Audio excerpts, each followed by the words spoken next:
গত মঙ্গলবার দুপুরের ঘটনা ঘটে সোশ্যাল মিডিয়ায় ভাইরাল ছবি। বেলুড়ের রুদ্রমূর্তি গঙ্গার কোনো মতে বেঁচে ফিরলেন যাত্রীরা। বেলুড় থেকে দক্ষিণেশ্বর যাওয়ার লঞ্চ ছেড়েছিল। কিছুক্ষণ চলার পর হঠাৎ উথাল পাথাল হতে শুরু করে গঙ্গা। লঞ্চ পুরো ভর্তি ছিল। যাত্রীরা ছুটোছুটি শুরু করেন। ভয়ে ঈশ্বরকে ডাকতেও শুরু করেন অনেকে। পরিস্থিতি ক্রমেই ভয়াবহ আকার নেয়। লঞ্চের দুলুনিতে অনেক যাত্রী বমি করে ফেলে। তীরে নামার পরও কাঁপতে থাকেন অনেক যাত্রী। এমনকি অনেকেরই একদিন পরও আতঙ্ক পুরোপুরি কাটেনি বলে জানিয়েছেন। কারো বক্তব্য, এই ঘটনা আজীবন মনে থাকবে।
আল তামার রেস্টুরেন্ট এবার নিবড়াই সম্পূর্ণ শীততাপ নিয়ন্ত্রিত অত্যাধুনিক সুসজ্জিত রেস্টুরেন্ট।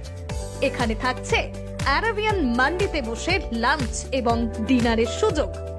বিভিন্ন ধরনের খাবারের পসরা নিয়ে হাজির আল তামার রেস্টুরেন্ট। যে কোনো অনুষ্ঠানের জন্য বুক করতে পারেন। থাকছে কনফারেন্সের সুবিধা। আমাদের ঠিকানা নিবড়া হারুন মার্কেট, ডোমজুর। যোগাযোগ করুন 9123608838। আরাবিয়ান মান্ডির স্বাদ গ্রহণ করতে হলে আপনাকে আসতেই হবে আমাদের রেস্টুরেন্টে। তাহলে আর দেরি কেন? আজই আসুন আল তামার রেস্টুরেন্টে।